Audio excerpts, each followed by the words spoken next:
네, 시청자 여러분 안녕하십니까. 포커스인 제주 진행을 맡게 된 강덕창입니다.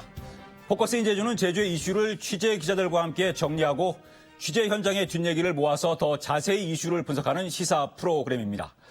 포커스인 제주 전반부는 보도국장과 취재기자들의 뉴스 뒷담화로 진행되고 후반부는 한 주간 이슈가 되는 인물을 만나는 직격 대담으로 구성이 됩니다. 앞으로 제주의 이슈가 궁금하시면 포커스인 제주를 찾아주십시오.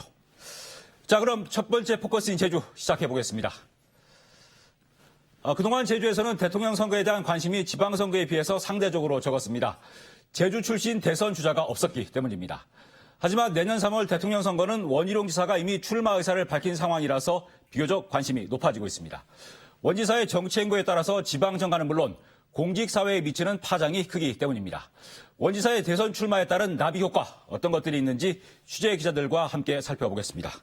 자, 우선 김동 기자. 예. 내년 대권에 도전한 원희룡 지사의 거취와 관련해서 가장 관심이 있는 게 지금 언제쯤 지사직을 사퇴할 거냐 이건데 지금 7월 사퇴설이 나오고 있지 않습니까? 예. 일단 하반기 정기 인사를 7월 초로 앞당긴 게 신호다 이런 말들이 있는데 어떻습니까? 예, 그 7월 초 전기 인사는 상당히 이례적입니다. 민선 6기 때를 포함해서 원지사의 인사는 거의 8월이었는데요. 7월도 있긴 있었는데 모두 말일이었습니다. 정기 인사를 앞당겨서 하는 이유는 예. 사퇴 시점 때문이 아니냐 이렇게 예. 보는 시각이 많은 이유입니다. 게다가 그 마지막 인사는 좀 대규모 승진 인사가 될 가능성도 있습니다. 그래야 도정을 비운 후에도 좀 지지 기반을 갖고 갈 수 있기 때문인데요. 그리고 게다가 그 대선 예비 후보 등록이 7월 12일부터 시작인데 네네. 그래서 그때 맞춰서 지사직을 던지고 그러려면 예. 정기 인사를 앞당기는 거 아니냐 그렇게 보는 시각이 좀 많습니다. 일단 인사를 어떤 자기 좀 우호적인 인사들로 해놓고 그다음에 비워도 나중에 지지를 받을 수 있다 이런 계산까지 깔린 거라고 해야죠.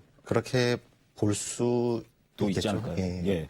제가 지난달 말에 원희룡 지사를 만나서 언제쯤 지사직을 사퇴할 건지 물어본 적이 있습니다. 한번 직접 들어보겠습니다.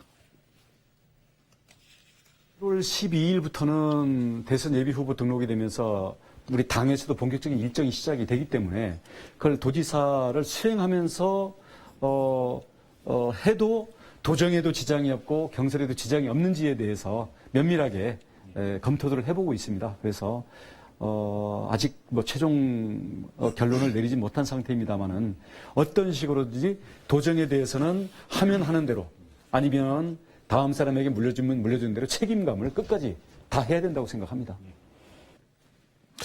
그 원희룡 지사 얘기를 직접 들어보니까 예. 7월 12일 전으로 그렇죠. 사퇴를 하지 않을까 어떻게 보세요? 예, 확실히 정기 인사를 앞당겼다는 걸 보면 그런 가능성은 높아 보입니다. 그 예를 들면 지금 일각에서는 7월 9일이다 예. 등등의 구체적인 시점까지 지금 나오고 있는 상황이거든요. 게다가 지사직을 사퇴하면서 예비 후보로 등록하면 주목받는 효과도 있기 때문에 예. 확실히 그런 걸 감안한 조치가 아닌가라고 판단됩니다. 네. 게다가 그 경선 때까지는 지사직을 유지해도 되기 때문에 뭐 사퇴를 하더라도 뭐 본 후보가 된 수가 아니냐, 떨어지면 뭐 3선 도전하는 게 아니냐 이런 말들도 있었는데 일단 지사 본인이 불출마로 배수진을 네. 쳤기 때문에 지금 상황에선 경선 때 들어가서 지사직을 유지하는 게 큰 의미가 없는 상황이고요. 게다가 보통 예비 후보 등록 초반에 이렇게 등록을 하는 것은 보통 지지율이 낮은 그 정치인들이 주로 쓰는 방법인데요.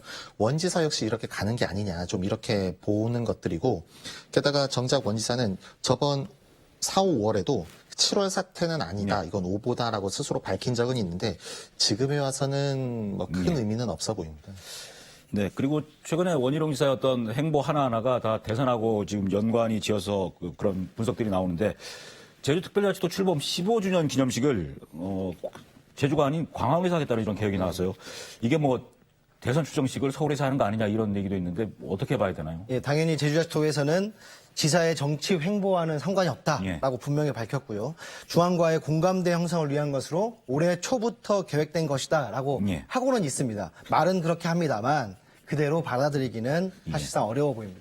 그냥 일반적으로 봐도 좀 생뚱맞다라고 볼 수는 있고요. 게다가 다른 것도 아니고 그 지역의 상징성을 담은 행사인데 그거를 굳이 서울에서 하냐 했을 때는 누가 쉽게 납득하기는 좀 어렵고 이런 경우에는 당연히 지사가 사퇴를 앞두고 도정을 최대한 자신의 대권 행보를 위해 끌어서 쓰고 있다. 그런 지적이 나오지 않을 수가 없습니다. 올 초부터 계획이 됐었으면 예산이 올 초부터 이미 잡혀 있었겠네요. 그럼요. 예. 확인을 해보면 될 것 같습니다. 자, 그리고 원지사가 내년 지방선거에 불출마를 지난 4월에 서둘러서 발표를 했습니다. 이렇게 서둘러서 대선 출마 이유를 굳힌 게 지지율이 낮아서 이 이유만일까요? 어떻게 봐야 되나요? 어느 정도 배수진을 치는 예. 자신의 각오라고 볼 수 있을 것 같은데요. 대선 출마 의지는 그동안 여러 차례 밝혀오긴 했습니다만 아직도 가끔 여론조사에 보면 여론조사에 포함조차 안 되는 경우가 종종 있어서 그런 부분을 좀 감안한 조치가 아니었나라고 판단하고 있습니다. 그래서 보통 그 지사들이 불출마 선언을 하게 되면 보통 임기 말 완전 다다라서 하는 경우들이 있는데 보통 입 밖으로 불출마다 뭐 그런 거를 꺼내는 순간 바로 레임덕이 예. 오기 때문인데 하지만 그것도 무릅쓰고 한 말이지 않습니까? 그래서 좋게 보면 뭐 스스로의 각오라고도 할 수 있지만 나쁘게 보자면 이젠 정말 도지사를 좀 쉽게 보는구나. 좀 이렇게 말할 수도 있을 것 같습니다. 게다가 원지사 주변에서도 뭐 3선 도전은 안 할 것이다라는 얘기들은 이렇게 좀 어느 정도 됐었는데 도정 질문에서 갑자기 이렇게 말할 거라고는 좀 생각하지 못했다고 합니다. 현직 지사직을 유지하면서 갖는 프리미엄하고 지사직을 버렸을 때의 어떤 그 지사로서의 권한 이런 게 상실되는 부분하고 상수했을 때 더 크다고 계산을 한 거라고 봐야 되는 건 어떻게 할까요? 여러 가지 모든 경우의 수를 흘려봤겠죠. 예. 자, 그리고 지금 현재 야당에서는 윤석열 전 검찰총장의 지지율이 상당히 상승세를 이어가고 있는데 원희룡 지사가 뭐 7월에 만약에 사퇴를 일찍 하고 예비부 등록을 해서 경선에 뛰어들면 바람을 일으킬 수가 있을까요? 어떻게 봐야 되나요? 좀 더 지켜보긴 해야 될 것 같긴 예. 합니다만 최근 국민의힘 내부에서 탈개파를 비롯해서 개혁 분위기가 지금 일고 있지 않습니까? 그렇게 당내 세력이 많지 않은 원지사에게는 그다지 나쁘지 않을 거다라는 시각들도 좀 있는 상황이긴 합니다. 그래서 조금 더 진행되는 상황을 예. 뭐 정치는 생물이라고 하기 때문에 진행되는 상황을 좀 더 지켜봐야 되는 거 아니냐라는 시각도 좀 있습니다. 예. 일단 그 정치권에서는 비정치인인 윤 전 총장의 지지율이 높으니까 지금 이거는 분명 앞으로 본격적으로 들어서 검증이 시작되면 지지율은 좀 낮아질 것이다. 좀 이렇게들 보고 있는데 다만 원지사는 지금이 좀 낮은 상태이기 때문에 더 올라갈 수밖에 없지 않느냐 이렇게 보는 쪽도 있는데 이건 어디까지나 좀 원지사 입장에서 좀 봐본 것이고 예. 정치 같은 경우가 보통 대선에서 이렇게 흐름을 만들려면 말씀했다시피 바람을 일으켜야 되는데 네. 그 바람에는 좀 어느 정도 신선함도 좀 있어야 됩니다. 근데 원지사에게 이게 있느냐 바람을 일으킬 수 있느냐를 예. 봤을 때는 개인적으로는 조금 그렇다고 말하기는 좀 어렵다고 보여집니다. 윤석열 전 총장이 그 본격적인 공식 행보를 시작했지 않습니까? 그리고 원희룡 지사도 거기에 맞춰서 뭔가 액션을 취해야 될 것 같아서 제 생각에는 어떤 조기 사퇴 쪽으로 가지 않을까 싶은 생각이고요. 원희룡 지사가 과연 이 윤석열 전 총장의 이 정치인으로서 어떻게 평가하고 앞으로 대선을 어떻게 전망하는지 짧게 좀 들어보겠습니다. 윤석열 전 총장이 나름대로 자기를 있는 그대로 자기의 인간적인 면모라든지 국가 지도자로서 과연 어떤 것들이 갖춰져 있는지에 대해서 대신 국민들은 그걸 바로 있는 그대로 잘 평가를 할 겁니다. 그런 점에서는 경쟁을 통해서 이걸 증명해야 되는 시간이 앞에 놓여 있는 거고요. 또 저와 같은 거기에 경쟁자는 아직은 지지의 어떤 그 숫자적인 면에서는 많이 부족합니다만은 결국 이 같은 무대 위에서 국민들이 누가 됐을 때 대한민국이 어떻게 될 것인가 이런 점들을 놓고 몇 달 동안 치열한 그 검증과 함께 토론을 거칠 거기 때문에 거기에서 얼마나 이 준비되어 있는 모습들을 잘 보여줄 것인가 그런 면에서 변화무쌍한 그 역동적인 드라마가 기다리고 있다고 봅니다. 네, 원지사의 얘기를 보면은 앞으로 그 TV 토론이나 이런 거 하면서 윤석열 총장은 계속 지지율이 오히려 내려갈 것이고 자기는 중앙 정치와 이게 혼탁한 상황이 없었기 때문에 지지율이 상승할 것이다. 이렇게 그렇게 보는 것 같네요. 그래서 지지율이 좀 변화폭이 클 것이다. 그래서 변화무쌍할 것이다. 이렇게 보는 것 같고요. 자, 근데 지금 그 국민의힘 당대표 경선 과정에서 30대 이준석 전 최고위원의 어떤 돌풍, 바람이 불고 있는데 이런 중앙당 흐름이 아까도 뭐 얘기하셨지만은 원지사한테는 유리하게 작용을 예. 한다고 봐야겠죠. 원지사 입장에서는 이준석은 보수의 희망이다. 뭐 이런 얘기까지 나오고 있을 정도로 좀 보고 있는 상황인데요. SNS에서도 국민의힘이 젊은 지지층의 지지를 받을 수 있다면 모든 것을 던져야 한다라고 강조하고 있는 상황입니다. 새로의 변화의 바람을 구시대 정치인들이 막아서는 안 된다라는 입장이기 때문에 같이 좀 가지 않을까라고 좀 보고 있습니다. 자기는 구시대 정치인이 아니라고 하는 거죠, 그러면. 아까도 말씀드린 혁신의 아이콘, 혁신의 뭐 아이콘이다. 개혁의 아이콘 이런 식으로 얘기하고 있기 때문에 예. 게다가 그 일각에서는 그 이준석 전 최고위원이 유승민 전 의원하고 좀 가까워서 그죠. 뭐 그쪽을 뭐 당대표가 되면 지지할 게 아니냐 그런 말들도 있는데 이거는 이준석 전 최고위원이 직접 말을 했습니다. 자기가 당대표가 되면 예. 가장 불리한 건 유승민이고 가장 유리한 건 사이가 안 좋은 안철수다. 왜냐하면 본인이 무엇을 하나 하려고 해도 전부 다 유승민 전 의원을 위한 게 아니냐라는 이런 해석들이 나올 거라서 본인은 좀 더 엄격하게 할 수밖에 없다라고 하는 건데 물론 여기까지는 그 원지사와 직접적인 상관은 없겠지만 어쨌든 뭐 그만큼 공정하게 관리한다고 해석한다면 뭐 나쁘게만은 생각하지 않아도 될 것 같습니다. 네. 이준석 전 최고위원이 제주에 왔을 때 잠깐 만나봤습니다. 그래서 원희룡 지사에 대해서 어떻게 보는지 얘기를 들어봤거든요. 잠깐 보겠습니다. 우선 원희룡 지사는 젊고 개혁적 성향의 어쨌든 보수 주자로서 뭐 제주도와 뭐 당연히 뗄 수 없는 인연을 가진 분이고 무엇보다도 행정 경험이 두 번의 도지사 경험을 인해서 풍부하다 이런 평가를 받고 있는 대선 주자입니다. 거기에 더해서 최근에 이제 젊은 세대와 교감하기 위해서 뭐 가상화폐 투자라든지 어떤 체험적인 활동도 많이 하고 있고 저는 뭐 당연히 제주도민들이 기대하고 대선에서 훌륭한 역할을 할 수 있는 분으로 전 뭐 평가하고 있습니다. 지금 보니까 원희룡 지사가 가상화폐 투자를 100만 원인가 했잖아요. 예. 지금 어떻게 수익률이 혹시 아세요? 본인 말로는 떡락빔을 맞고 떡실신했다고 하는데 뭐 손해본 것 같습니다. 마침 그 암호화폐가 떨어질 때 투자를 해서. 자, 그리고 원희룡 지사가 지금 7년간 제주지사로 있다 보니까 중앙 정치권하고 좀 멀어져서 중앙의 어떤 지지 기반이 좀 약한 상황일 것 같은데 어떻게 봐야 됩니까? 예, 중앙정치권 네트워크가 좀 약해졌다고 보는 시각들이 많은데요. 원지사 쪽 사람들이라고 해서 총선에 나섰던 사람들이 대부분 다 고배를 마셨고 중앙정치 생활 당시에 가까웠던 사람들, 뭐 이른바 남경필 전 지사나 김병욱 전 의원 같은 사람들이 정병국 의원이요? 예, 정병국 의원 예. 지금 없지 않습니까? 예.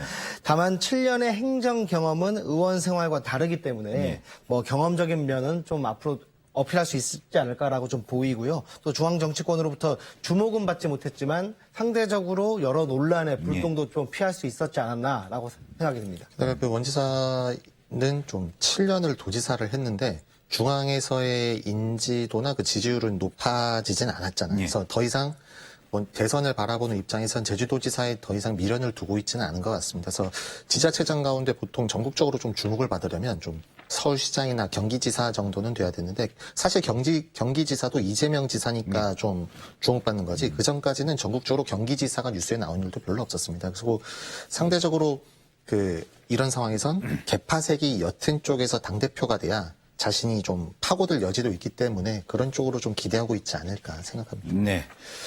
자, 지금 대선판에 원희룡 지사, 이재명 지사, 최문순 강원지사에서 3명의 도지사가 지금 출마해서 어떤 대권 도전을 하고 있는데, 약간의 신경전도 좀 벌어지기 시작한 것 같아요. 제주도하고 경기도가 후쿠시마 원전수 방류에 대해서 공동 대응하는 협약식을 하기로 했는데, 원희룡 지사가 제주에서 이재명 지사의 어떤 제주 지지 모임 출범식과 같이 열리게 되니까 오지 말아달라. 코로나 방역 때문에 오지 말아달라고 하니까 또 이재명 지사가 또 안타깝다 하면 또 약간 신경전을 벌이는 그런 글을 올렸는데, 이런 상황에 대해서는 어떻게 좀 봐야 될까요? 예, 이재명 지사 입장에서는 좀 어이가 없었을 것으로 좀 보이고요. 다만 다 잡힌 행사를 이틀 전에 갑자기 코로나19 이후로 취소했다는 것을 사실상 좀 이해하기 좀 어려웠을 것으로 보입니다. 게다가 현직 지사는 선거법이 좀 엄격히 좀 적용되잖아요. 그래서 이번 업무 협약이 아니면 제주 출장 명분을 찾기도 좀 어려웠을 것 같아요. 근데 그 제주도의회에서 나서서 제주도를 빼고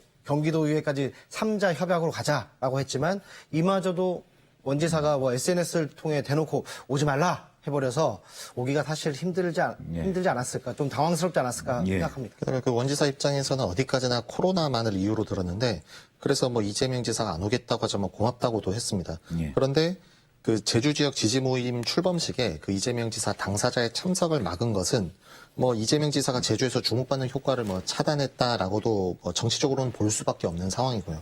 그리고 정치적인 거를 다 떠나서 뭐 경기도 관계자 10여 명이 뭐 제주에 오는 게 방역 행정상 문제가 된다라는 잣대로 치면 게다가 자신이 그동안 숱하게 육지 출장 왔다 갔다 하고 이런 건 어떻게 설명할 것이냐 이런 공격을 당연히 받게 되거든요. 금방 생각해도 할 수 있는 문제인데 적어도 지금 원지사는 자기 임기가 얼마 남지도 않았거니와 지금 시점에선 이건 개의치 않는 것 같습니다. 앞으로 다른 지역 출장 가거나 어떤 행사 참석할 때 뭐 똑같은 이 반대의 경우를 또 당하는 그런 상황도 좀 예상은 해야 되지 않겠습니까, 그러면? 네. 그걸 개의치 않는 것 같아요. 예, 예.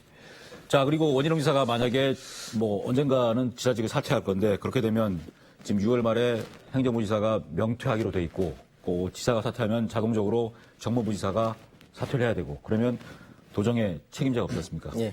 뭐 대책을 어떻게 마련해야 되나요? 도지사가 사퇴하면 정무부지사도 물러나는 수순이긴 한데요. 여기에 도지사 대행할 행정부지사까지 명태로 물러나는 것은 사실상 좀 많이 예. 다른 쪽에서도 많이 놀라하는 상황이었습니다. 결과적으로는 뭐 지사, 부지사 전부 다 비게 되는 상황이라서 앞으로 기획조정실장이 대행할 수 있는 상황까지 가지 않을까라고 생각이 좀 예. 있습니다. 그래서 지사가 그런 것까지 알고 하기 때문에 7월 초 인사가 어떻게 될지가 좀 관심이 가는 거죠. 그래서 도정 공백을 어떻게 메꿀 것이냐라고도 볼 수 있는데 원 지사가 일단 자신의 뭐 지지 기반을 생각하는 것도 있기 때문에 이것까지 염두에 두고 인사를 할지는 모르겠습니다. 그리고 지사가 없다면 당연히 대행 체제에서는 새로운 것을 결정하거나 추진하지는 못하고 기존의 것들을 유지하는 선으로밖에 갈 수가 없잖아요. 그러면 여기서 조금 궁금해지는 게 제2공항인데 정부 쪽에서 만약에 이제 결정이 났어요. 그런데 그게 제주도의 입장과 다른 게 나왔을 때 과연 제주도에서 대응을 할 것이냐 이것도 좀 궁금해지는 상황입니다. 예. 일단 제주하고 정부의 입장이 충돌될 때 지금은 지사가 있어서 이걸 막아내거나 했는데 결국은 정부 입장을 지사 없는 상태에서는 따를 수밖에 없어서 현안 결정에도 좀 문제가 될 것 같습니다. 자, 그리고 원지사 불출마로 내년 지방선거에 도지사 출마 후보들이 난립하겠죠. 무주공산이라서. 좀 간략하게 출마 후보군 어떻게 지금 되고 있는지 좀 살펴볼까요? 사실상 여당에는 예. 후보가 많습니다. 오영훈, 위성곤 의원도 있고 예. 문대림 JDC 이사장도 있고 그리고 도의회에서는 김태석 전 이장이나 박원철 의원도 출마 예. 의지를 숨기지 않고 있는 상황이라서 여당에는 상당히 이른바 선수가 많다라고 판단할 수 있을 것 같습니다. 하지만 그 야당에는 아직까지 유력 주자는 없는 상황이고요. 뭐 장성철 위원장이 저번 선거에 나가긴 했는데 장 위원장은 개인적으로 좀 총선을 염두에 두고 있어서 지방선거 출마를 좀 내켜하지 않습니다. 그래서 원희룡 도정에서 뭐 부지사를 했던 인사들도 있지만 이분들도 뭐 지선보다는 좀 총선 쪽에 좀 가깝다는 얘기가 있고요. 그래서 이런 상태에서는 당연한 얘기지만 뭐 최대 변수는 대선이잖아요. 그래서 예. 대선에서 만약에 정권 교체가 이뤄지면 당연히 그 분위기가 지방선거로 갈 건데 그렇게 되면 당내 주자가 좀 줄을 서지 않겠냐라고 하는데 이거는 어디까지나 야당 입장에서 자신들에게 유리하게 좀 행복회로 돌린 거고 물론 현 시점에선 주자는 없습니다. 그리고 추가로 그 지사 출마를 위해서 국회의원직을 사퇴할 경우 국회의원 보궐선거도 이뤄질지가 관심이거든요. 대선 위성권 의원이 만약에 출마한다면 그래서 대선과는 달리 국회의원은 지방선거 출마로 직을 유지하지 못합니다. 예. 그 최소 선거의 30일 전에 그만둬야 되는데 그러면 이게 5월 1일이거든요. 그래서 5월 1일 때 사퇴했다가는 지방선거 보고를 못하게 되는데 이거는 아마 현실성이 없고 거의 4월 30일 이전에 그만두게 될 건데 그렇게 되면 6월 1일 지방선거 때 국회의원 보궐선거를 합니다. 그런데 이번 같은 경우엔 도지사 후보군에 현직 국회의원들이 좀 예. 유력하게 들어있는 상황이라서 어떻게 보면 좀 이번 지방선거의 판이 굉장히 커질 가능성이 높다. 좀 그렇게도 보여집니다. 아무튼 내년 대통령 선거 그리고 지방선거는 기존의 선거보다는 제주에서 더 관심이 많이 갈 것 같습니다. 예. 네. 자, 이제 두 번째 이슈로 넘어가 보도록 하겠습니다. 지난 9일에 도심 숲에 14층짜리 1,400세대 아파트를 짓는 오등봉 공원 민가특례 사업이 도의회에서 승인이 됐습니다. 제주시가 거의 사업자 편에서 행정 절차를 진행하고 도의회에 책임론까지 제기를 하면서 밀어붙여서 결국 허락을 받아냈는데 이 민가특례 사업에 어떤 문제들이 있었는지 좀 짚어보도록 하겠습니다. 자, 김동훈 기자, 그 도시공원 민가특례 환경평가 동의안이 결국 도의회 본회의를 완전히 통과했습니다. 후폭풍이 좀 상당한데 일단 민가특례 사업이 뭔지 뭐 저희는 압니다만은 좀 설명을 하고 일단 넘어가죠. 예, 도시공원은 지자체 등에서 예. 도심에 도시공원을 만들겠다고 계획했던 땅들을 말합니다. 그래서 그렇다고 해서 해놓고 진척이 없는 걸 장기 미집행 도시공원이라고 하는데요. 이게 대법원에서 20년 동안 집행하지 않으면 공원에서 해제돼야 된다라는 판결이 나왔습니다. 그래서 20년이 지난 공원들은 해제가 되고 그동안 개발을 못했던 땅 주인들이 땅을 팔거나 혹은 우후죽순척으로 건물을 올릴 수 있었거든요. 이게 난개발이 된다라고 해서 나온 게 민간 특례인데요. 공원에서 공공에서 공원 부지를 살 돈이 없으니까 민간의 돈을 끌어와서 공원을 만들면 그 부지의 30%는 민간에서 자유롭게 개발을 하고 나머지는 그 녹지로서 유지할 수 있게 된 게 민간 특례 사업의 골자라고 할 수 있습니다. 그래서 제주에서도 여러 곳이 있는데요. 이번에 논란이 된 곳은 사실 오등봉 공원입니다. 오등봉 공원이 공원 지정 20년이 되는 때가 그 오는 8월 11일이거든요. 이 날이 지나면 공원은 사실 해제가 되게 돼서 개발이 가능해지게 되는 상황입니다. 그러니까 20년 동안 묶였던 도시공원을 묶였던 땅이 그 해제가 되면 이게 개발이 되니 이 안에다가 민간특례 사업을 해서 부지의 70%는 그냥 숲으로 두고 공원을 만들고 30%만 개발을 하면 한다 이건데 사실 언뜻 보기 취지가 좋은데 결국은 다른 지역의 민간특례 사업을 보면 고급 아파트가 들어서서 건설업체에만 수익이 돌아가고 또 난개발이 생기는 문제가 좀 나타나고 있지 않습니까? 예, 그렇습니다. 전국적으로도 민간 특례 사업에서 민간 사업자는 30% 부지에 아파트를 짓고 있습니다. 그래서 약간 고밀도 개발로 하는데 사업자 입장에서는 잘 가꿔진 공원을 배후에 둔 고급 아파트가 되는 셈이잖아요. 그래서 이게 정말 과연 난개발을 막는 것이냐, 본말이 앞뒤가 안 맞는 거 아니냐, 전도된 거 아니냐 이런 지적들이 계속 나오고 있는 상황입니다. 게다가 그 오등봉 공원 같은 게 좀 특이하게 그 아트센터랑 한라도서관이 포함되어 있잖아요. 그래서 사업자 입장에서는 완벽한 부대 시설을 갖춘 곳에 아파트를 짓게 되는 거고 그리고 애당초 오등봉 공원이 좀 한천도 있고 이렇게 기본적으로 좀 녹지여서 개발을 할 수 있는 지역은 애당초 아파트가 들어설 수 있는 곳밖에 없습니다. 그래서 나머지는 뭐 도로변 딱 붙은 곳이 아니면 건물을 올리지도 못하고 올려봐야 2층에서 4층이거든요. 그런데 이거를 규제를 풀어서 개발이 가능한 지역에 초밀도로 14층에서 15층짜리 아파트 1,400여 세대를 짓는 게 이게 더 난개발이냐 이런 논란은 계속됐고 그런데 오등봉 공원은 이것도 문제지만 처음 시작부터 모든 과정에서 문제가 좀 드러난 사안이에요. 지금 말씀하신 것처럼 그 사실 그 도시공원 지정이 오는 8월 해제되는 건 이미 오래전부터 몇 년 전부터 알고 있었던 사항인데 그래서 이 도시공원 부지를 제주자치도가 직접 매입을 하자 뭐 이런 계획도 있었고 그런데 시간만 흘려보내고 막판이 돼서 지금 어거지로 민간 특례 사업을 밀어붙인 거지 않습니까? 예, 의회에서만 해도 7, 8년 전부터 대책 마련을 지적하긴 했었어요. 그때도 제주도는 마치 뭐 딴 나라 얘기처럼 그 대응을 해왔거든요. 사실상 별 관심이 없었다는 뜻입니다. 수년 전부터 이어지는 일인데다 뭐 당장 성과가 나오는 일도 아니기 때문에 인사 때마다 공무원은 바뀌고 문제는 계속 방치돼 왔었습니다. 그래서 의회에서 조례 만들어서 순세계 잉여금의 15%를 매년 적립하도록 했지만 그마저도 5% 많아야 7, 8%만 적립된 데 신용만 해왔던 상황이었습니다. 게다가 그 16년도에 최근에 밝혀진 얘기인데 16년도에도 한 차례 오등봉공원 민간 특례 제안이 들어왔었고 당시 제주시는 뭐 환경 문제 등을 이유로 뭐 불수용 결정을 내렸습니다. 그리고 이후에는 다른 공원에도 민간 특례를 내부적으로 TF 같은 걸로 좀 검토를 했었는데 어쨌든 안 했고 18년도에는 갑자기 그 뜬금없이 지방채를 한다고 이렇게 들고 나왔지 않습니까? 그리고 지방채로 이거 될 것이냐라는 말들이 나왔을 때 이게 우리 문제 없다. 그래서 호언 장담하는 보도자료까지 냈거든요. 그런데 그 보도자료 내고 4달 만에 지방채 대신 민간 특례를 다시 들고 나왔고 그리고 여기서 들고 나온 게 그 불수용 입장 16년도에 내렸던 오등봉 공원을 들고 나왔고요. 그게 19년도 9월입니다. 그러니까 민간 특례 사업이 환경 훼손이 되니까 안 된다 했던 거를 결국 제주시가 다시 해서 밀어붙여서 지금 가고 있는 거지 않습니까? 앞뒤가 뭐 오락가락 하는 것 같습니다. 자, 이렇게 시작부터 우왕좌왕했는데 이 사업자 선정 과정에서도 상당히 좀 논란이 있었습니다. 저희도 뉴스 보도를 했었는데 뭐 특정 업체에 특혜를 준 게 아니냐 이런 문제도 있었고 또 제주시 행정 절차에도 문제가 좀 있지 않았습니까? 예, 그렇습니다. 그 우선 협상 대상자 선정을 작년 1월에 발표했었는데요. 시작부터 선정된 호반 컨소시엄에 대한 특혜 논란이 계속돼 왔습니다. 그리고 지금 현재 1년에 걸친 행정 심판까지 이어졌습니다.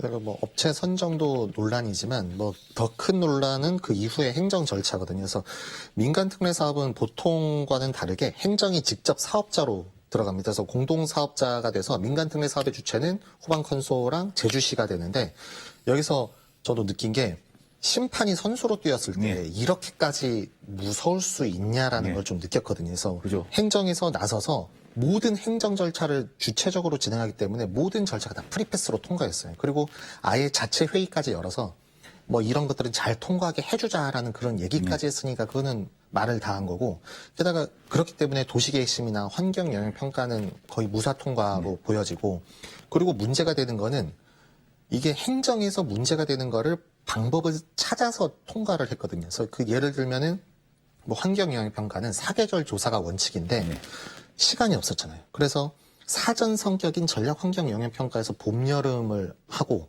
나중에 본 환경영향평가에서는 가을, 겨울 조사를 해서 이거를 합쳐서 퉁쳤습니다. 원래 이게 원칙적으로는 안 되는 건데 이게 되려면 환경영향평가심의위원회에서 허가를 해줘야 되는데 이 당시 심의위원장은 민간 특례 사업을 추진하던 시청 과장이었어요. 그러니까 셀프 결제로 사업이 진행되도록 한 거니까 이게 무서운 거죠. 그래서 행정이 작정하면 이렇게까지 갈 수 있구나라는 거를 좀 느꼈습니다.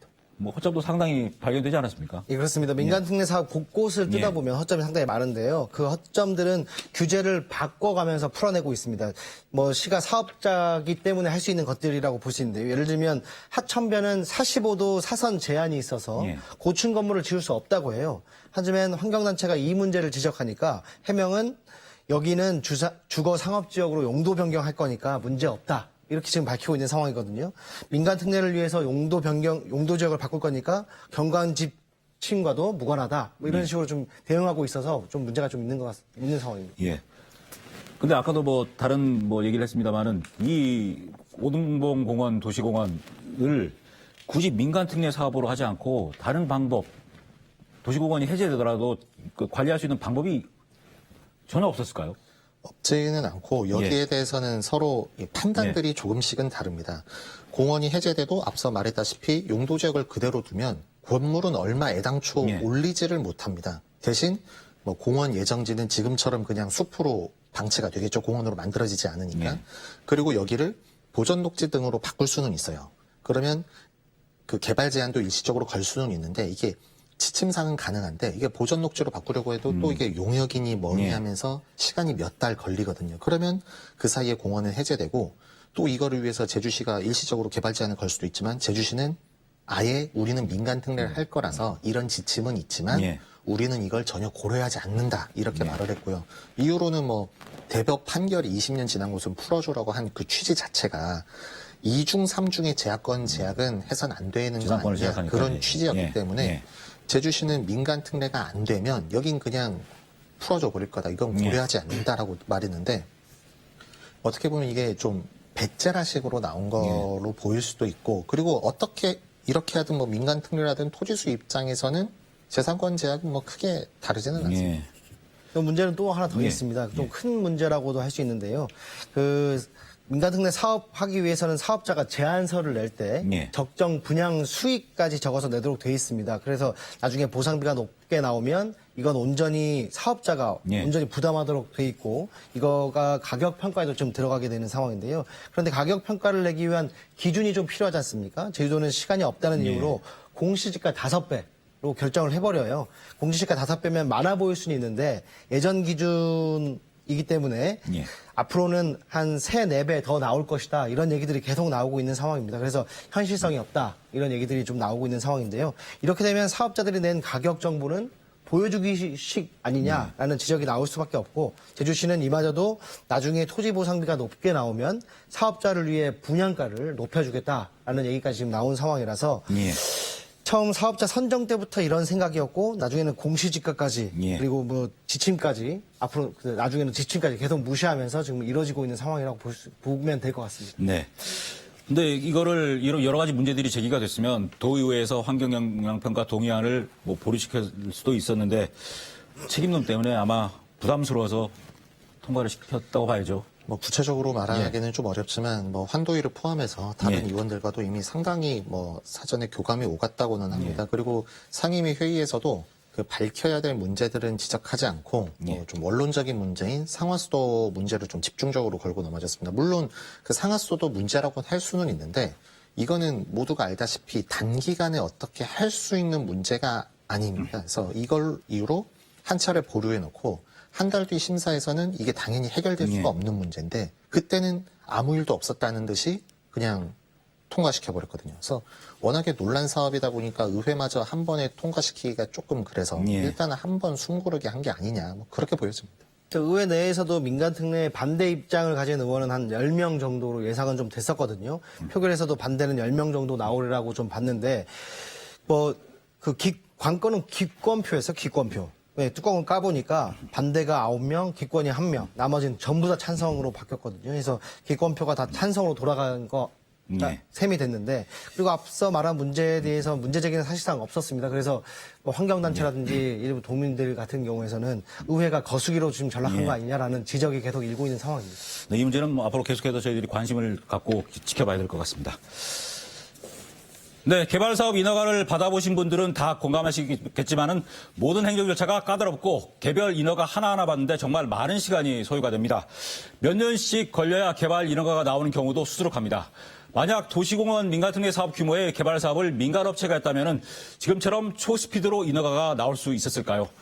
제주시가 사업 주체다 보니까 가능했던 일입니다. 그렇다면은 앞으로 제주시는 민간특례 사업과 비슷한 개발 사업 인허가 신청이 들어오면은 이번과 똑같은 방식, 똑같은 기간에 인허가를 내줘야만 할 겁니다. 그래야만 내로남불, 멋대로 행정이란 비난이라도 줄일 수 있지 않을까 생각이 됩니다. 네, 오늘 두 기자 고생 많으셨습니다. 네.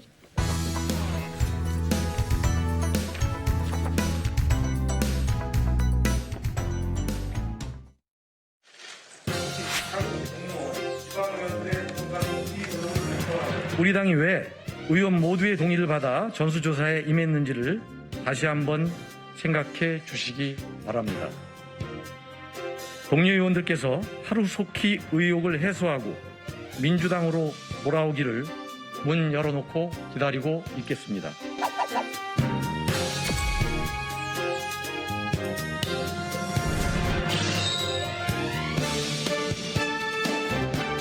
부친께서는 2012년부터 증여를 받으라고 권하셨지만 당시 저는 증여를 위한 절차를 밟는데 필요한 비용 부담 등 여러 가지 여건으로 미루어 오다 2017년 7월에 증여를 받게 된 것입니다.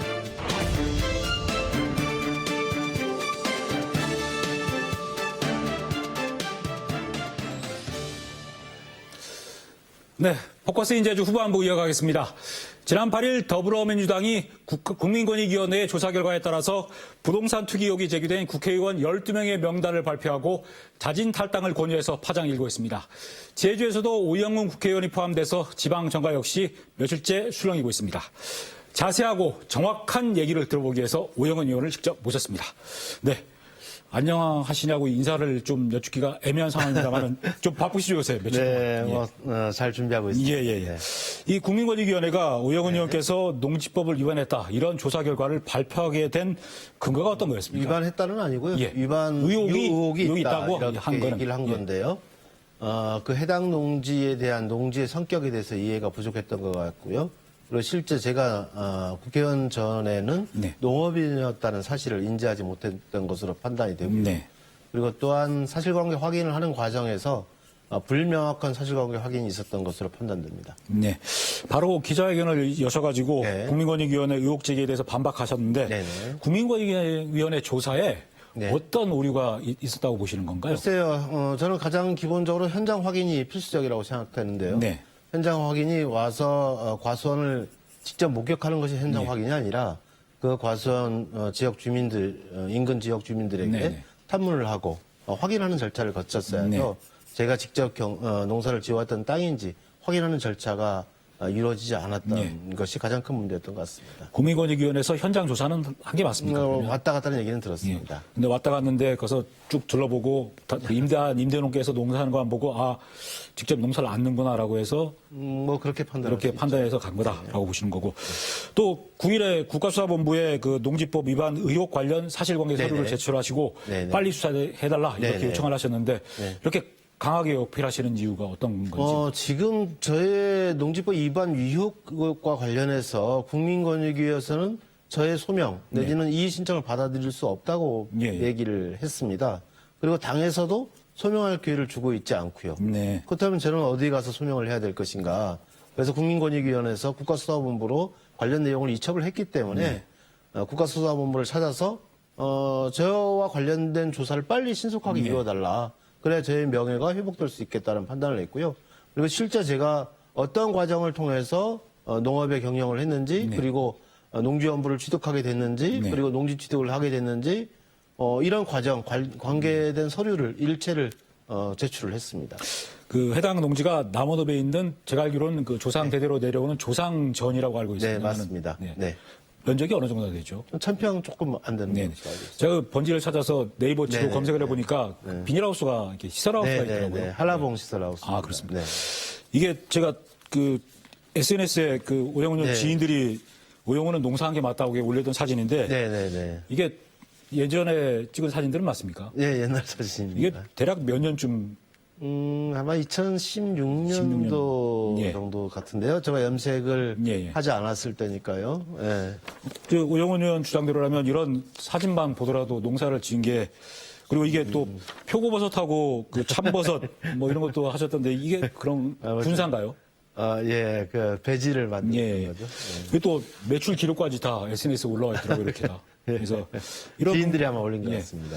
그 국가수사본부에 제출하신 자료에 어떤 이런 뭐 그 사실관계 관련 자료도 다 내용들이 포함이 예. 있습니까? 제가 감귤농업협동조합의 조합원으로 예. 가입돼 있고 이건 2001년도부터 조합원 관계 서류 그리고 농지원부 임대차 계약서 관련 네. 서류 그리고 농지 취득 관련 서류 그리고 뭐 예를 들어서 제가 시설하우스이기 때문에 제 이름으로 네.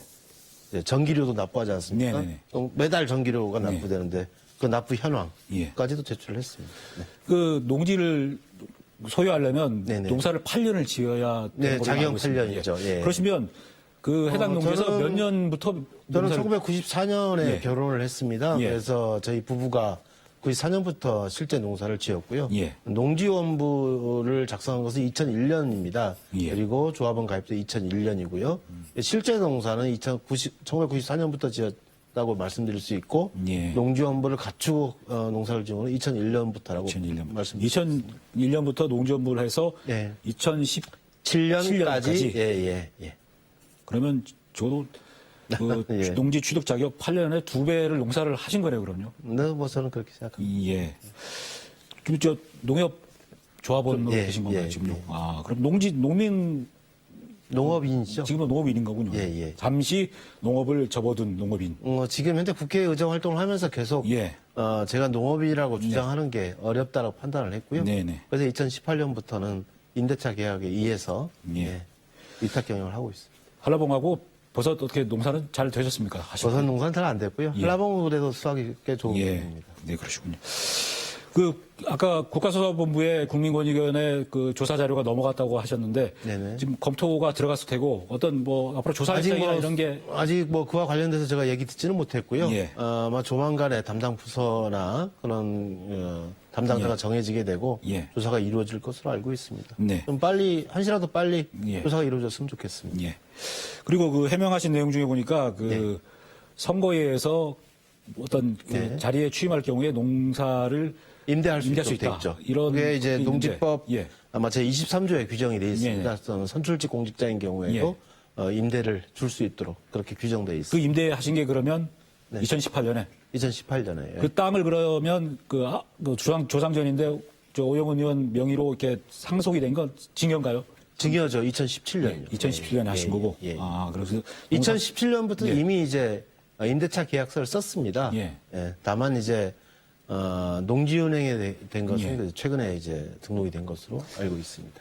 뭐 이런 논란이 없도록 아예 그 농사를 계속 쭉 하실 수는 없었던 겁니까, 그러면? 뭐 주말, 한라봉이니까 물론 주말에만 이제- 가서라도 어떻게 좀. 근데 이제 실제 진행하기가 좀 어려웠었고요. 예. 아무래도 그리고 또- 시설하우스다 보니까 또. 예, 그리고 그 동네 분들이 예. 또 임대를 달라고 요청이 있었습니다. 예. 예, 그래서 그 임대 요청에 응하는 게 맞다라고 판단했습니다. 이게 그 한국농어정공사 농지은행을 통해서 정식적으로 임대 계약이 예, 그럼 최근에 이제 다 된 마무리됐습니다. 거고요. 그러면 상식적으로는 이게 농지법 위반 의혹을 제기할 저는 뭐 없다고. 거리가 예, 없다고 제가 볼 뭐 수밖에 없는데. 관련 예. 관련 변호사라든가 아니면 농식품부 관계자라든가 예. 농지법 위반의 여지는 없다라고 얘기를 듣고 있습니다. 예. 뭐 며칠째 뭐 언론이라든가 여러 가지 네. 그 경로를 통해서 그 이런 입장들을 계속 어필하고 네. 계시던데 네. 더불어민주당 당 쪽에서는 이런 의견에 대해서 어떻게 전달이 좀 계속 하셔서 반응이 나오고 있습니까? 반응이 좀 나오고 있고요. 예. 그렇지만 이제 공식적으로 어떤 단위에서 어떤 논의 구조에서 저의 소명을 드릴 것인가에 대한 판단이 아마 있어야 될 겁니다. 예. 그렇지 않게 되면 아마 이제 이번 상황과 관련해서 징계위원회 회부 절차가 진행될 예. 텐데요. 그런 진행될 수 있다라는 그런 언급을 예. 당 지도부에서 한 것으로 알고 있는데 저는 오히려 그걸 빨리 해달라고 예. 얘기하고 싶습니다. 왜냐하면 그러면 당에 공식적으로 소명의 기회가 예. 마련될 수 있기 때문에 예. 거기서 만약에 내가 농지법 위반 관련된 문제가 여지가 있다면 저는 출당 조치든 어떤 조치든 받아들여야 되는 것이죠. 그런데 다만 그 소명 과정이 명명백백하게 나타났다면 그건 저의 잘못이 아니라 당의 잘못이고 국민권익위원회 잘못이라는 게 증명이 됩니다. 예. 지금 당에서 어떤 소명 기회도 안 주고 있으니 차라리 징계위원회를 열어주면 오히려 네. 더 좋다. 그렇죠. 이런 거죠. 네, 네. 지금 징계위원회 말씀을 하신 걸 보니까 탈당은 안 하시겠네요. 네, 지금 현재까지는 그럴 수 예. 있습니다. 근데 지금 송영길 더불어민주당 대표하고 뭐 수석 대변인이 계속해서 뭐 당의 그 네. 좀 절박한 결정이었다. 좀 따라주면 안 되겠냐 이런 입장을 그런데 뭐 하는데 저 개인적인 정치적인 문제, 정치와 관련된 문제는 그럴 수 있습니다만은 지금 이 부분은 부친께서 저에게 증여를 한 부분이고, 예. 그리고 저의 아이들과 함께 농업을 예. 그 땅에서 해왔던 것이기 때문에 저는 저희 부모님과 저희 아내 그리고 저희 아이들의 명예도 예. 회복해야 된다는 문제가 있습니다. 네네. 저만의 결단의 문제가 아니라는 것이죠. 예. 그 명예를 회복하지 못하고서 어떻게 제가 탈당을 받아들일 수 있겠습니까? 안 되는 것이죠. 이 뭐 또 일종의 탈당 불복 이렇게 될 수도 있는데 그럴 경우에 징계위원회가 열리게 되는 아니, 잘못한 게 있어야 불복이죠. 예. 이유가 있어야 불복하는 당의 거 아닌가요? 방침이 이건데 네. 그래서 뭐 이후에 방침도 저는 당원 당규에 의거해야 된다고 생각합니다. 예. 당원 당규 절차에 따라 징계 절차를 밟아달라는 게 저희 예. 공식적 요구입니다. 예. 네. 그 지난주에 제주에서 네네. 그 대선 주자이신 이낙연 전 대표의 네네. 지지 모임인 신복지 제주 포럼 출범식을 네, 했습니다. 맞습니다. 딱 네. 일주일 전인데 네네.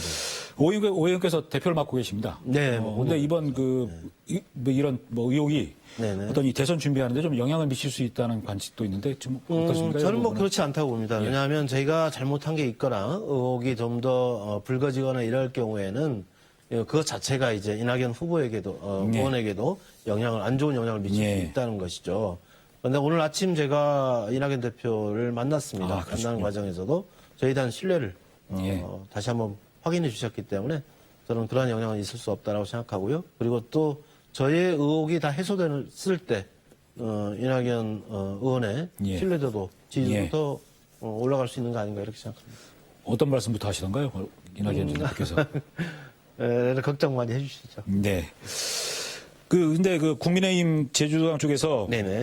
국민권익위원회 조사 전문을 공개를 해라. 네. 그래야 객관적인 검증이 되는 거 아니냐 하는데 네네. 국민권익위원회 조사 전문은 보기는 하셨습니까? 국민의힘은 우선 권익위원회 전수조사부터 받았으면 좋겠습니다. 아, 국민의힘도 받았으면 좋겠다. 네. 지금 언급하신 것 이외에 특별한 내용이 전문에 들어있는 건 아니죠, 그러면? 저는 모르겠습니다. 아직 아, 보진 못하신 거고. 관련 내용에 대해서 예. 볼 수가 없기 때문에요. 예. 의혹이 있다는 이야기만 들었을 뿐입니다. 예. 네. 오영훈 의원의 농지법 네네. 위반 의혹에 대해서 제주 정가가 술렁이었던 게 네네. 지금 오 의원께서는 계속해서 대선이 먼저다. 대선이 중요합니다. 아직은 입장을 밝힐 때가 아닙니다. 하지만 사실 차기 도지사 유력 후보로 지금 지방선거에서 거론이 되고 있거든요. 네네. 일단 글쎄요. 도지사 선거 출마는 하실 거지 않습니까? 지금 밝히는 건 명확하게 밝히기 어려운 상황이라고 보여지고요. 네. 지금 우선은 저에게 맡겨진 의정활동의 주요한 과제들이 있습니다. 네네. 사단특별법 보완 입법이 우선 가장 급하게 진행돼야 되는 것입니다. 용역 결과가 8월까지 이제 나오게 될 텐데요. 네네. 용역 결과가 나오게 되면 배보상을 위한 특별법 보완 입법 작업을 네. 대표 발의를 준비하고 있다는 말씀드리고요. 그리고 기재부가 정부 예산안을 이제 2022년 네. 예산안 편성을 8월 말까지 마무리하게 됩니다. 정부가. 그렇게 되면 거기에 배보상과 관련된 네네. 예산을 반영시키는 게 또 아주 중요한 문제이기 때문에 우선 그 부분에 집중을 좀 해나가야 된다고 생각하고요. 저에게 놓여진 여러 가지 과제들을 제대로 수행하다 보면 네. 또 판단할 수 있는 날이 오지 않을까 싶고요. 진인사 대천명이다 이렇게 말씀드립니다. 네. 자, 농지법 위반 의혹에 대해서 앞으로 어떻게 대처를 해 나가실 건지 다시 한번 도민들께 말씀 좀 부탁드리겠습니다. 그럼. 예. 있는 그대로 말씀드릴 거고요. 예. 있는 그대로 해명하겠습니다. 그리고 또 그러한 부분들이 이미 저는 국민들께서 이해해주고 있다라고 믿고 있습니다. 그리고 국가수사본부의 조사 내지는 당에서 정해주는 소명의 기회에 있게 된다면 예. 명명백백하게 밝혀서 의혹이 더 해소될 수 있도록 그렇게 최선을 다하겠습니다. 네. 뭐 잘 마무리됐으면 좋겠고요. 뭐 네네. 힘든 얘기 해주셔서 감사드립니다. 네. 예. 이제 제주 현안 얘기를 좀 네네. 해보겠습니다. 방금도 4.3 그 배보상 관련 말씀을 하셨는데 지난 1일 일요일에죠. 그 토론회를 네네. 주최하셨는데 그 4.3 네네. 희생자와 유족들에게 네. 배보상을 어떻게 할지 네네.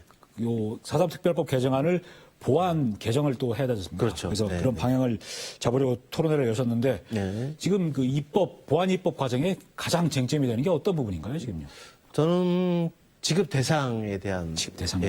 예. 문제가 있죠. 희생자, 그럼 희생자를 이제 희생자 한 분이 계시면 그 가족들에게 배상을 해야 네. 되는 것이 배보상을 해야 되는 것인지 가족을 대표해서 그걸 예. 나눌 수 있도록 해야 되는 것인지 이런 문제. 그 다음에 이제 네. 희생자 유족이 명확하지 않은 경우들이 있습니다. 유족이 또 없는 경우도 있고요. 이 부분에 대해서도 명확히 어떻게 지급 대상자를 결정할 것인지 하는 문제가 있고. 그 다음에는 지급 기준입니다. 많은 분들이 또 가장 궁금해하는 것이 네네. 지급 기준과 지급 금액. 예. 구체적으로 얼마를 배보상할 것이냐는 예. 문제이죠. 그 부분에 관련해서 이제 뭐 물론 유족들의 관심도 크고 또 용역진의 고민도 깊어지고 있습니다만은 저는 객관적인 판단을 하리라 보고요. 예. 다른 유사 사례에 대한 검토 작업과 예.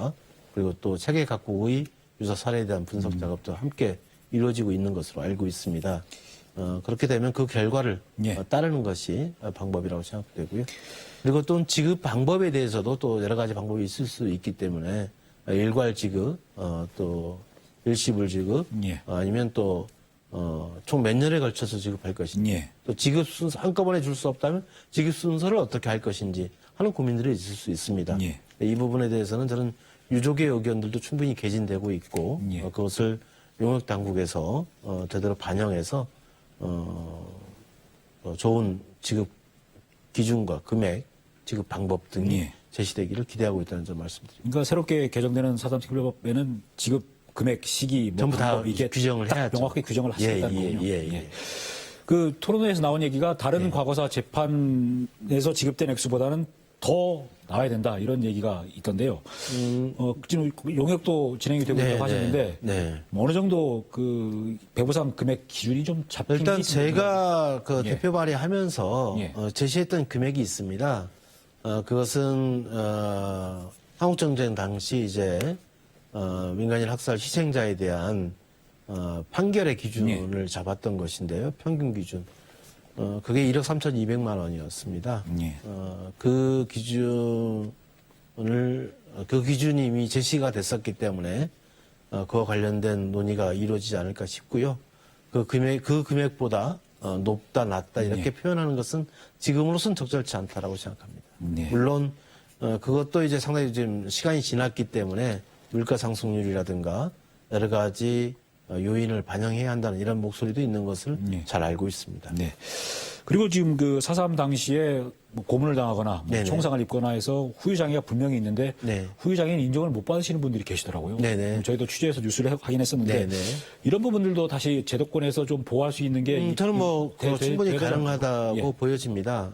어쨌든 지금 희생자와 그리고 희생자에 대한 그리고 피해에 대한 그런 조사하는 과정에서 미흡했던 측면들이 있다면 향후에 또 추가 진상 조사를 할 수 있는 예. 길을 열어놓았기 때문에 저는 충분히 가능하다고 보고요. 예. 현행법에서 문제되는 것이 있다고 한다면 다음 보완 입법 과정에서 반영시키겠다는 말씀드립니다. 이 후유장애인들 그 인정을 못 받으시는 분들 가운데 고령인 분들이 많으셔가지고 네네. 빨리 좀 진행이 되지 않으면 네, 최선을 다하겠습니다. 예. 그리고 또 이 배보상 관련 논의하다 보니까 네. 배보상 되는 어떤 이 액수 배보상 되는 게 네. 위자료란 명칭을 쓰고 있더라고요. 네, 네, 그래서 네. 분명히 국가 공권력에 의한 잘못했다고 사과까지 했으면 이게 국가 차원에서 배상이라든가 네. 이런 보상이라든가 이런 다 용어를 써야 되는 게 맞는 것 같은데 네. 우선 그 법상으로는 지난번 2월 26일 통과될 때는 위자료라는 표현이 예. 들어갔습니다만은 아마 대통령께서는 이제 4.3 관련 서명을 하시면서 이 위자료라는 표현에도 불구하고 배보상이라는 개념을 명확히 해주셨습니다. 예. 그랬기 때문에 이번 용역 과정에도 이와 관련된 내용이 포함되어 있습니다. 그래서 어떤 용어를 쓰는 것이 더 적절한 표현인가, 어떤 것이 국가의 책임을 좀 더 명확히 하는 것인가, 그런 과정을 두고 지금 배보상이라는 용어를 함께 쓸 것인지 예. 또 배상이라는 용어만 쓸 것인지 뭐 이런 세부적인 논의들을 하고 있는 것으로 알고 있고요. 저는 국가 책임이 좀 더 명확하게 하는 그런 표현이 들어가는 게 맞다 이렇게 생각합니다. 네.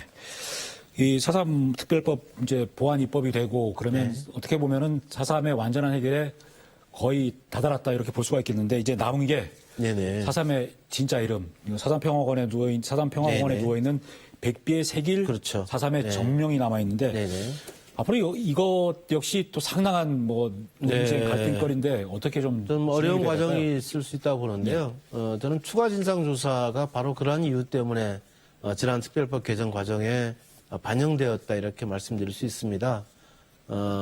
물론 이제 4.3의 피해와 관련된 그런 과정과 경로에 대한 진상 파악도 중요하지만 예. 저는 당시 미군의 책임에 대해서 예, 예. 보다 실질적인 피해 조사가 이루어져야 한다라는 생각을 좀 갖고 있습니다. 네. 그래야 어떤 책임이 누구한테 있고 그 과정에 어떤 과정이 있었는지를 알아야 네. 4.3의 정명을 이룰 수 있다는 생각이기 때문입니다. 그래서 저는 미군정과 미국 당국의 사상과 관련된 행적 이러한 부분들을 제대로 조사해서 네. 진상이 낱낱이 밝혀질 때 4.3의 정명이 이루어질 수 있다 이렇게 생각하고 있습니다. 현재 뭐 여러 가지로 불리는 4.3의 이름이 네. 정명으로 될 수도 있다고 보십니까? 근데 저는 그럴 수 있다 봅니다. 네. 그리고 저는 4.3의 문제를 너무 순환사적 관점으로 예. 보는 거에 대해서 물론 그런 측면도 인정을 하지만 저는 좀 다르게 좀 볼 수 있어야 된다고 예. 생각합니다. 1945년 해방 공간에서 네. 새로운 조국을 만들기 위해서 함께했던 제주도민들의 열망 그리고 전 국민들의 열망 또한 이 4.3의 과정에 저는 포함되어 있어야 한다고 생각하고요. 그것이 그분들의 희생을 헛되이 하지 않는 것이다. 새로운 통일조국을 향한 열망이 있었다는 것을 잊지 않았으면 좋겠습니다. 네, 오늘 나와주셔서 감사합니다. 네, 감사합니다.